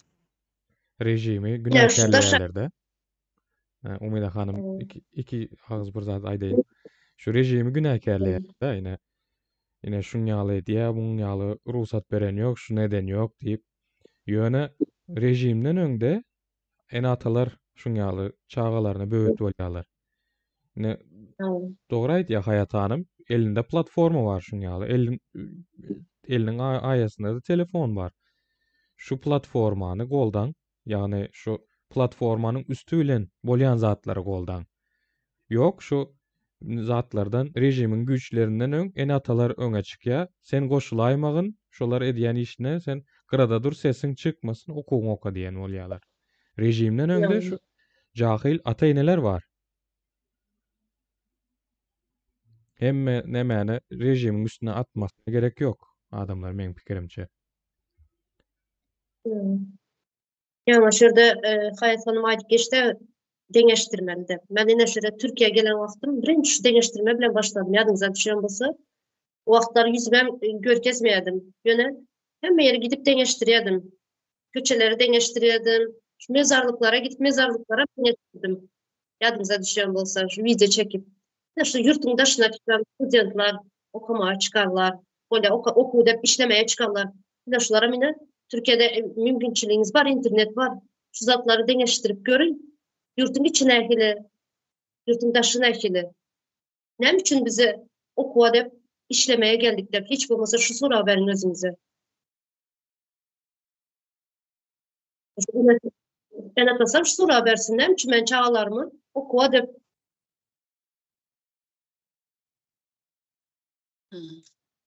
İnternet git. Hakikatten hem şeyle, o internet eğlence gelmiyor. Devam ediver. Senin internetin kesildi de sözün nime durdu. Ene tağlarım diyen, ne için biz okuwa deldanın işlemeye uğradıyız çağalarımızda hep özüne sorasılar. Bay devlet diyez. Bay devlet bolsa ne için okuwa değil denin işlemeye uğradıyız. Viza artırıp studentski viza bilen işe uğradıyız. Şu sorakları verinler, gıyınlarla deňeşdirip görünler. Yani aslında Türkiye'nin alalı, bizlerinki alı bay devletten şu Türkiye. Resurslar bizimki alı değil. Yani geliyiz şöyle işleyiz. Okuwa dep geliyiz, işlemeye geliyiz. Yani bizlerin devletimiz, bizlerin topraklarımız var. Ne için geliyiz biz beriye? Her kimine şunu ya sorak verse, hiç olmasa birine vermesenize gözünüze verin sorağı. Ne için diye sorak köprek, ne için diye sorak koymalı önünüze. Daşary ýurtda hiç kimin ýagdaýy gowy däl. Ne studentlaryň, ne işleýärleriň hiç kim ýagdaýy gowy däl. Ve ene yüzlerine tügmelýär, Rossiýa bardyr, Türkiýe bardyr. Özendirmeň. Goýýaňyz, odan ýerlere gitýäňiz, eliňiz pully, ýene bir zat, ene men işimden palan manada alýan, palan dollar alýan diýip paýlaşýaňyz da ene demelerden demede medya, sosyal medyalarda paylaşýaňyz. Paylaşma, hakyky ýagdaýyňyzy goýun. Gelin dürüst bolun. Özümüz bilen yüzleşeli de dürüst bolaly. Dürüst ýagdaýyňyzy goýun. Ine çykyp urady o seslerem. O seslerem çykyp urady ve bugün her kim ol ýagdaýy Russiýada it görüsini görýärler. Türkiýede işleýärler itin görüsini. Hiç kim daşary ýurtda bugün gören ok. Ve bunu doğru aýtmaly, doğru medyada doğru atlary çıkaran. Tamam, öz yurduňdan gowy yer ýok. Gelip öz yurduňy düzeldip, o yurdun içinde başka yurtlar nähili özenýär, özenmäge gerek gel. Bizim özümizden gülýän yurdumuz var. Onu düzeltmeli. Enatalar bilinçsiz, enatalar bilinçli bolmaly şunu ýagdaýda. Enatalar açtın zaten. Siz öňüni açın, bular bilýär näme etjegini. Bular bilýär, bular özgürlüğüne gaty düşkün näme? Kuşak, Z kuşak. Açın öňüni, bular näme etjegini bilýär. Bular elinde telefon bilen dogulup, o elinde telefon var bularyň. Çöwürýär bular o nämeni. Telefonu, o tehnologiýanyň içine dogan bular. Şonuň üçin ne güýjüňiz sizin o elinizdäki telefonuňuzda. Bugün gerekmi? Bugün bizim ýaşaýan asrymyz hökman gidip söwüşüp, uruşup ölmek gerek gel. Hani öňler var diýä, ölmeli, watanyň üçin ölmeli, ýene bir zat etmeli, adamlary ölüme taýarlaýadylar. Dogrudan eneler çağalaryndan ölmek üçin, adamlarym diňe özüni pyda etmek üçin taýarlaýadylar. Haýyr. Bugün ýaşamaly, döwletini ýaşatmak üçin ýaşamalydyr bugün. Ölmek diýen zat ýok. Ýaşamaly, o ýurdu ýaşatmak üçin ýaşamaly. Ölmek ankatsat ölürsin gidersin. Haýyr. Ýaşatmaly, o ýurduň dowamlygyny saglamaly. Ve bunu siz ýaşlar etmeli. Ve elinizde iň gulakan güç var media. Median güýjü bilen, siz bunu median güýjü bilen etme kapasitaňyz var. Şurada studentlaryň, şu Stavropoldaki studentlaryň meselesi çıkandan soň ýadynıza düşen bolsa, ağzına bir su damlayan ýaladyp, şu yalan, ulu bir yalan da $50 $50 demetdi pulumuzuna. Studentlara pul uğradıyalar ya. $50 pul üstüne koştu. Ne şu problemanı sakinleştirmek için. Üstünü basmak. O $50 verdiler diye mi konvertasyon etmek için?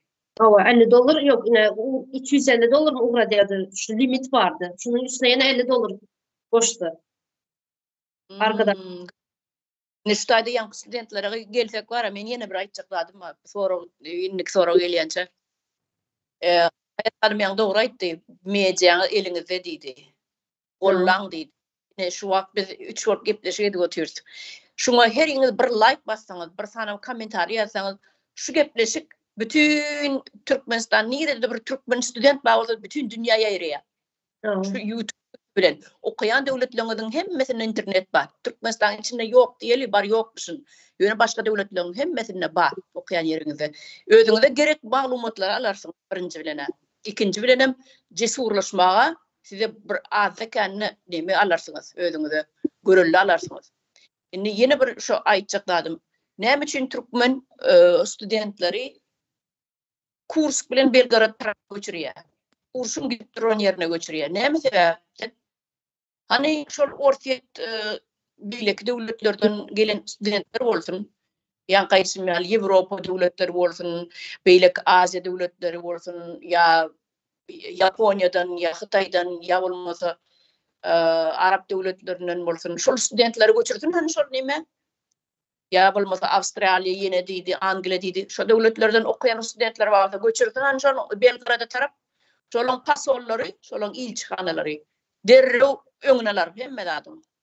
Studentleri gön ýüz tutarlar ilçihanasyna biz şöyle taýyp göçürjek bolýar, uruş gidip duran ýerine diýip. Olraýt on ýalada ruhsat bermezler ilçihanasy. Şo döwletiň ilçihanasy. Ýöne türkmenler türkgany almazlar. Türkmen ilçihanalary gelipdi, şo taýda bir videoda bar. Ýygnak geçiripdirler, agzyna suw alan ýaly geplemän otyr. Hiç bolmanda bir zat diýsedi. Ya studentlerin tarapyny tutup hiç olany bir zat diýsedi, bulyň näme dawasy bar? Näme üçin siz şonu uruş gidip duran ýere geçirjek bolýaňyz diýip.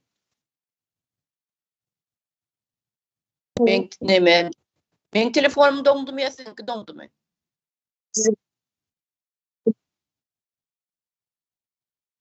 Dikkat daşarýda okuyan studentlaryň hiçbirine kömek yok birinciden. Sonra köp şuňal adatdan daşarýa adaylar köp bolýar studentlaryň. Bu daşar ýurtda. Ölüm habarlary köp gelýär. Sesim gelýärmi ýa ben? Gelip dur. Geçiverin ha.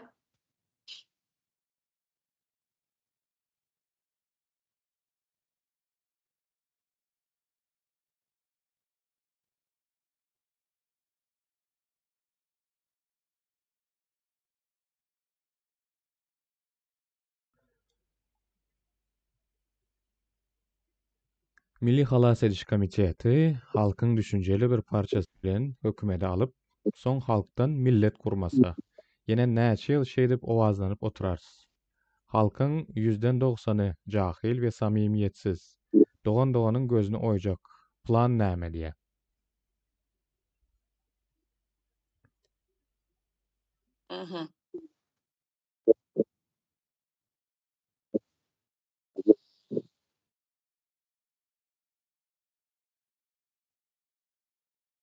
Öğretmen siz cevap verecek öğretmenim. Hani men jogap berjek bolup göreýin. Biz buny kän eşitdik oğlum. Ne şu ekranlardan diňe gurrun edip oturýaňyz, Halas Ediş Komiteti gurduňyz, emma hiç bir edýän işiňiz ýok diýilýär. Buňa ýene de halkyň özü günäkär. Näme üçin? Sebäbi biz etmeli işlemede edip oturýarys. 5 ýyl bäri şu ekranda. Milletin gözü açyljak bolsa, millet özüniň gelejegini isleýän bolsa, daşary ýurtlardaky ýaly asuda arasa ya erkin yaşamak isteyen bolsa şu gurucu meclis var, yani halas ediş komiteti. Şunu şu yerde daşın aşağına elini koyuyordular. Evet. Yönü bizim canımız iki del. Doğru değil mi? Bizim bu dünya iki sefer gelmiyor. Bu seferin uğramı hiç kim bize düşünmedi ya, bize golluğu vermedi ya, olmasa halk özünün geleceğini gözüne tutabilmedi, öz geleceğini sayılabilmedi deyip bunu göz yumup ölüp gidip inniki gerek yine de tədədən doğulup ikinci durmuşa başlanmada devam eder diğer yalı bizde mümkünçülük yok. Bizim bir sany ömrümüz var. Şu ömrümüzün eyyem 5 yılını şuna sarf ettik. Ehli eden zatlanmadı. Sizin yani komentari yazan adam bilen şeyde bir terede koysak bizimki ağramlı geleceği görünüp dur. Oturan yerinden komentari yazmak ansat. Yönü bizim aydışımı diyalı, bizim öngünmer aydıp gelişim diyalı, onluklarını dörödün diyen, onluklar diyilenine önkü zamanına bizim nemelemiz var, kahramanımız. Köpek urşunnak kahramanları, onun önküleri, onun sonkuları. Şular yali adamlar nireden özünü arka kazanıptırlar, nireden özünü onluk kazanıptırlar. O yönü yerden asmanan alıp yemzok onlukları cemlen deyip. Özünüzde dar adamlardı. Siz satmayacak adamları. Siz bilen dengine bir yürüyüşe gidene dengine yürüyecek adamları şolardan onlukları dörödün deyip ayıttım. Nem üçün gelip bunu važno, nem üçün beyle važno bu. Sebebi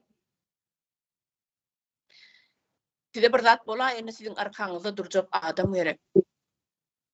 Derdinizi den paylaşmalı, edecek işinizi den etmeli. Maslahatlaşmağa adam gerek. Onluklar şoň üçün gerek. Kän aýtdyk oğlum. Ne gerek halkta. Biz etmeli işimizi ettik, edmem otuyoruz. Edersem, yönü gerek yine halkta. Halka gerek mi? Erkinlik. Halka gerek olsa, daşın aşağına elini koysunlar. Gurucu meclis biz tayyar grup verdik. Halka grup verdik.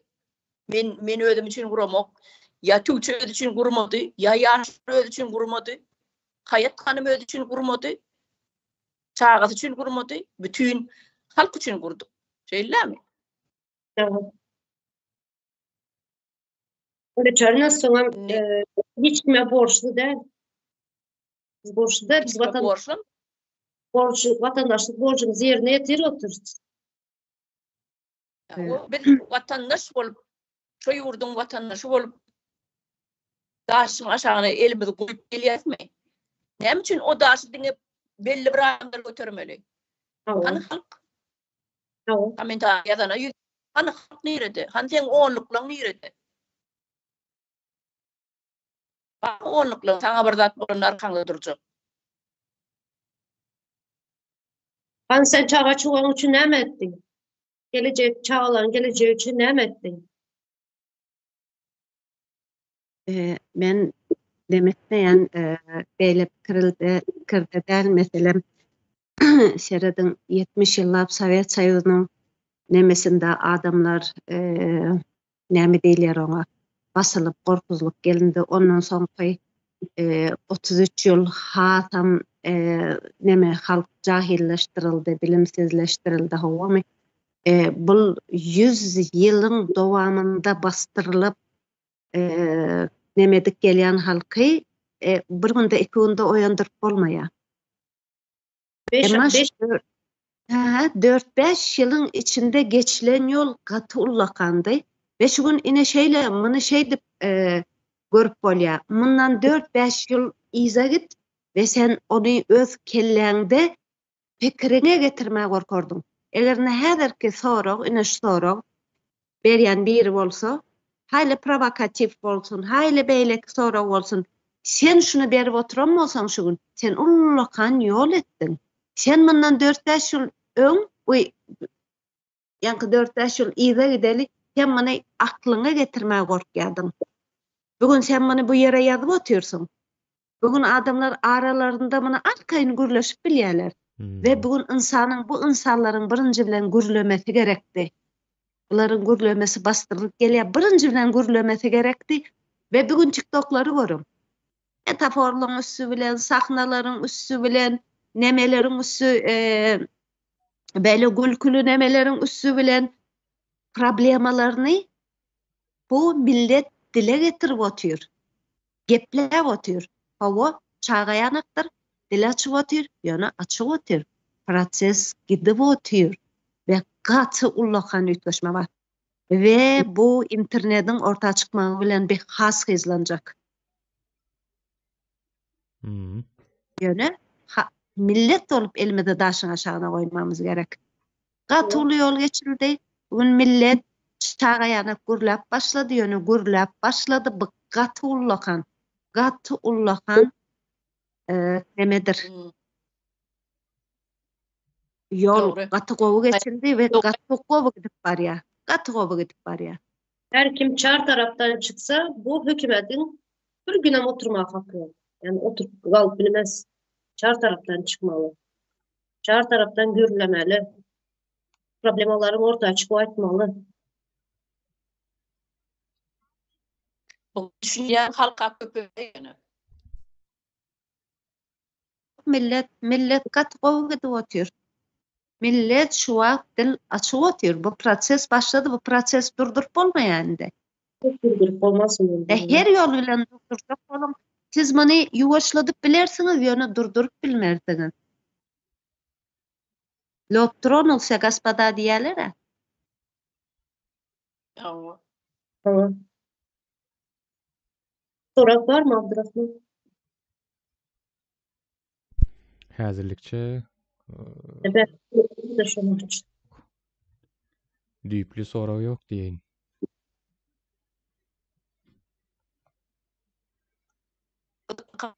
Amy. Ukak geçse.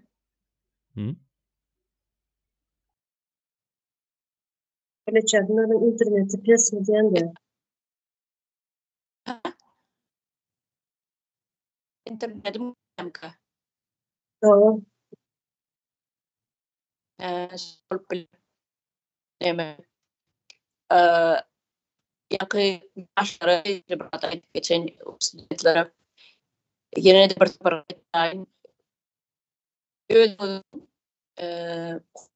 üçin özüňizi moňuňyz üçin gowa diýip taýýarlap başlaňyňyzy şol bardak gurduňyzyň dilinden başlaň. Ýurduň düzgünligini, kanuny öwrenip şolara bolum. Okuyan üniversitetiňiz kanunlaryny, düzgünlerini bozmajak bolun. Anlaşgan ýaly bolsaňyz başyňa da bela gelmez. Yine Özbekistan'da okuyan studentlar Özbekistan'ın konstitusiýasyny okap öğrenýärlermiş. Yine nereden çık? Yani düşünüp görün. Öz yurtunda hak, hukukyny, konstitusiýasyny bilmeýär, ýöne daşary ýurtda çıkıp Özbekistan'a gidip Özbekistan'ın konstitusiýasyny öğrenýär. Näme üçin? Biz öz yurtumuzda öğretmeýärler yaşlara konstitusiýa. Näme üçin öğrenmeýärler? Biz näme kitap zat görürsün. Ya kitap satylýan magazinlerde görmezsin. Konstitusiýada, kanun, kodeksler, cinayet bolsun, beýleki raboçy bolsun, hiç zat görmezsin. Şoňa halkdan gizleýärler. Şeýle halkyň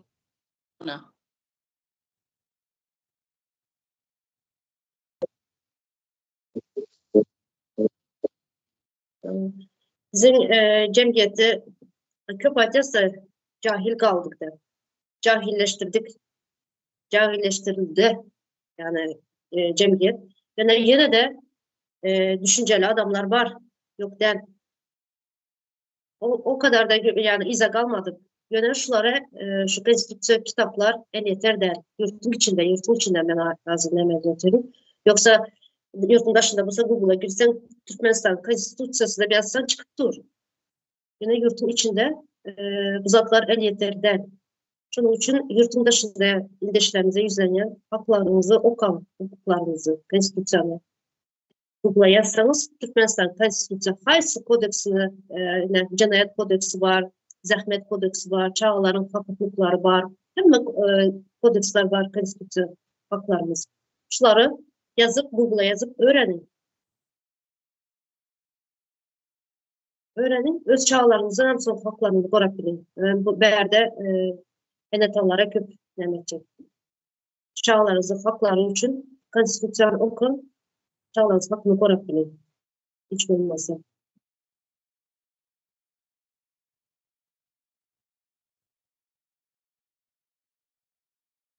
Eğer sorak olmasa şurada Cem'le var.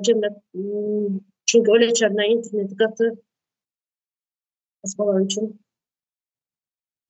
Indi näyle internet Olmasa Geldi.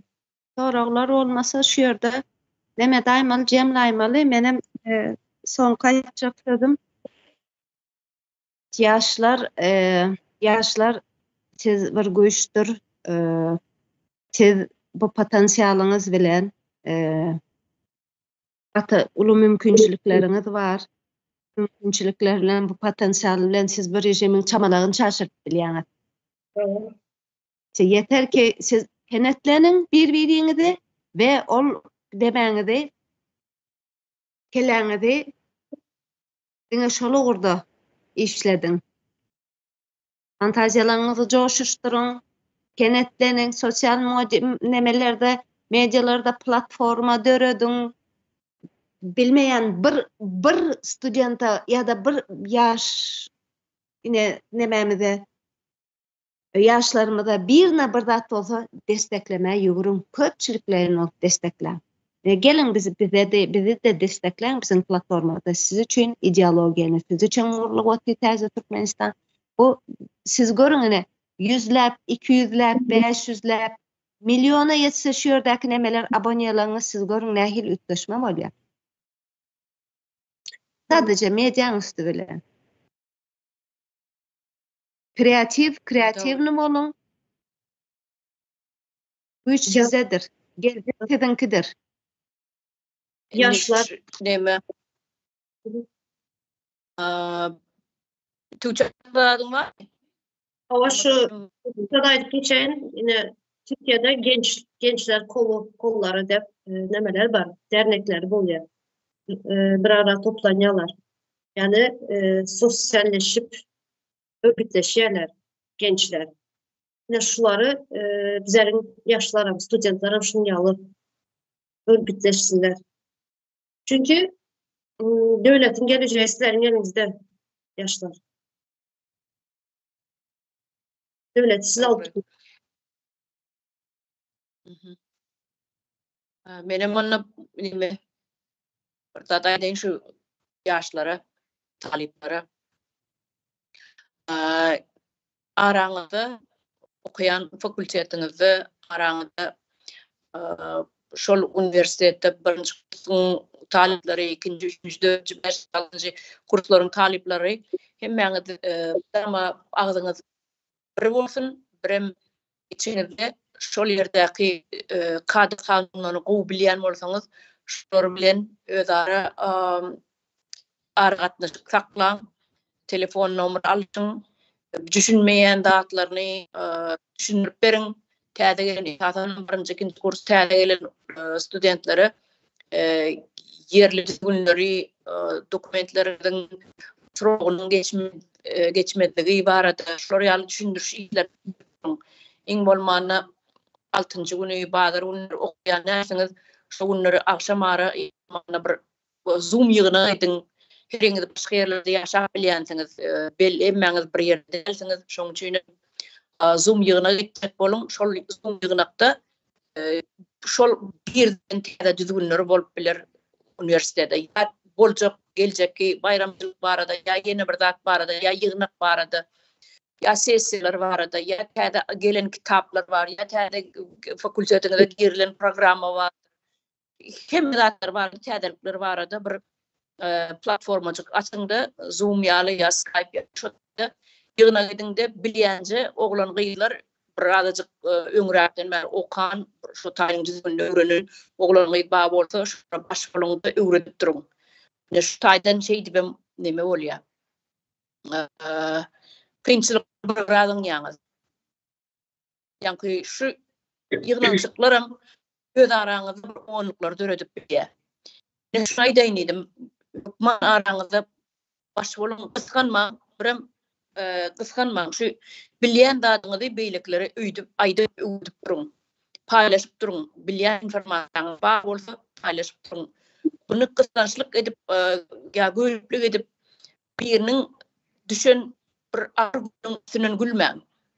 Ine bu iň adamkärçiligiň pes görnüşidir.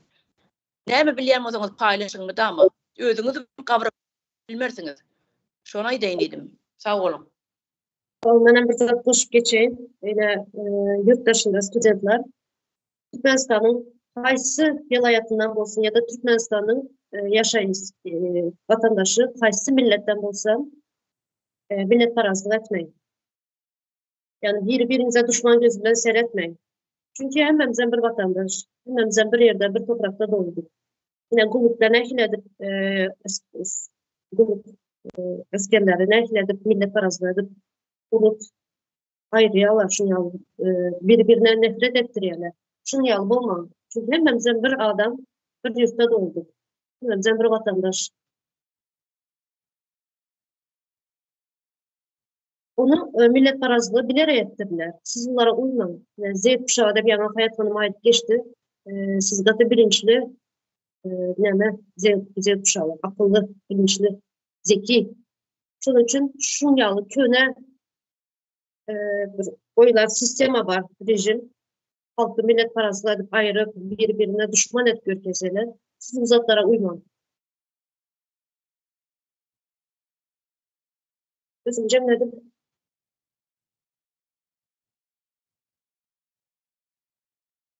Biler şu taýda.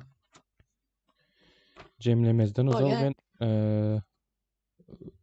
Oğulnur hanım bir zat aýtjak bolsaňyz sözüňizi kesdim. Yo, aýdyp boldum. Bolýar onda.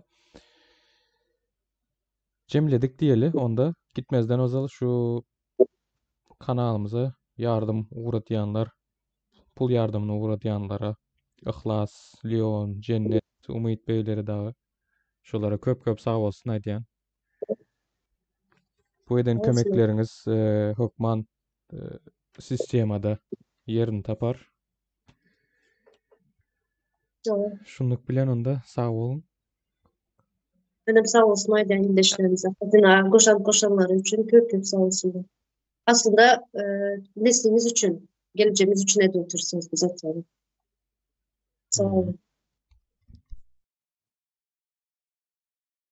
Bilmeýänlerim taşın kadyna pul kömegini geçirip bilersin. Şolam ekrana çıkan bilen destek bolýar. Tamam. Onunam az agramly kömek bolýar. Şo kömek etseňiz bolýar. Çette durmaň gerek bolýan. Eliňizi daşyň aşagyna goýduňyz bolýar. Bravo.